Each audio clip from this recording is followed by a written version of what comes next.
We are at Jeonwon, and this is a 23-year-old restaurant. They were so successful that they decided to do a standalone Banchan store and a production facility. It's very small, and it's where everything can be crafted for both the restaurant and for grab and go. We're gonna meet with Mrs. Jun, who founded the restaurant and also the Banchan store, and we are gonna sit down and make some Banchan from scratch, which is super exciting. This Banchan store she opened in 2008 to basically support the restaurant and also so people can come in and grab this stuff, take it home, and have an amazing meal.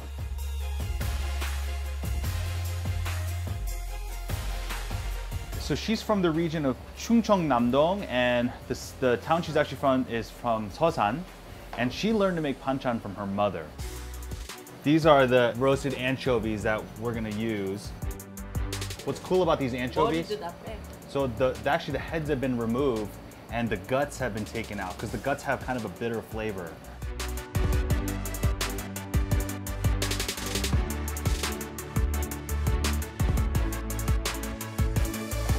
It's all by feel here. It smells so good. I mean, that like caramelization of that chili paste sauce. It's done.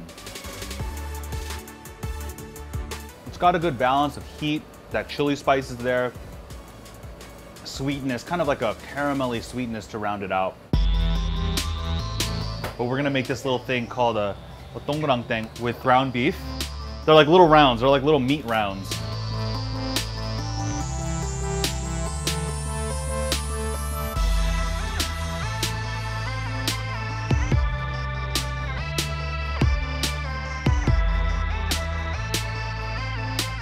$150 동그랑땡s will be coming out of this thing right here.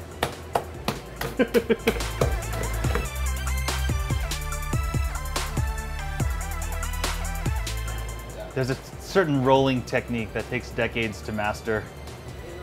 I'm not doing it. 그럼 이거 백인들 이거 좋아해요? 많이 좋아해요. 진짜 많이. 외국인이요? 좋아해요. 외국인들. 아, 외국인들. 아, 왜요? 외국인? 맛있어. Because it's delicious. Duh.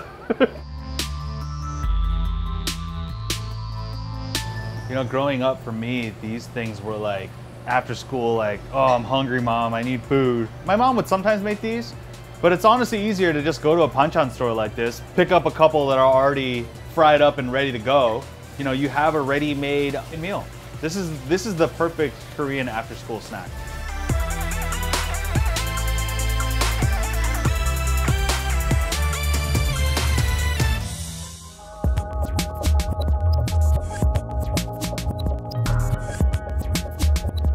This is how she's gonna prep the kimchi right now. It's sort of like a rice powder. So in a way, she's kind of making a roux here, right? She's taking flour, water, anchovy broth, thickening it now.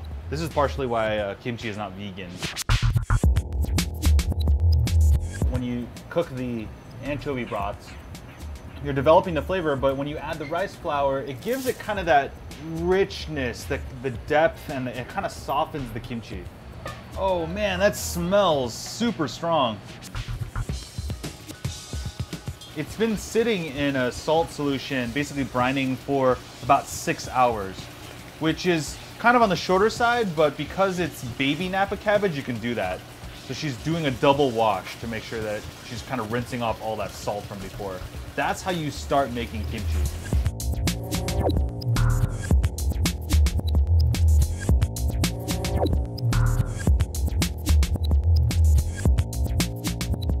이 반찬은 식당 있어요?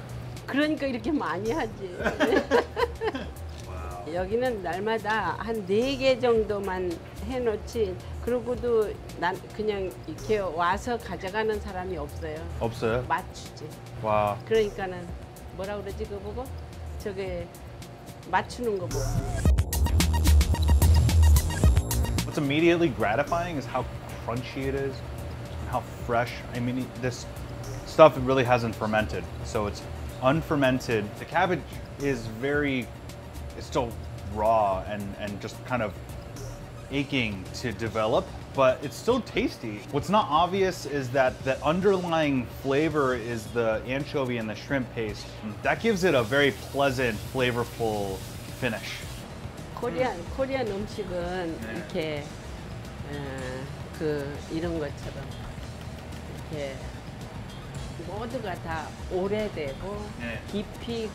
깊이가 있는 음식이 그게 특징이라고.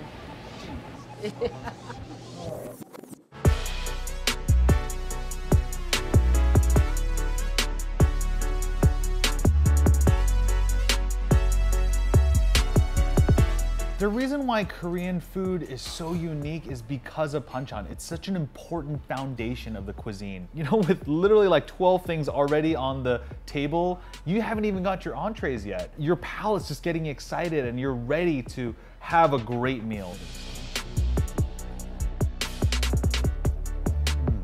Whoa. Just wonderfully fermented. Not overly so. Good and balanced with the right acidity and spice. That's really tasty. It's not superly meaty. It's got a lightness to it. I'm gonna try some of this anchovy. It's almost like the outside has been crystallized.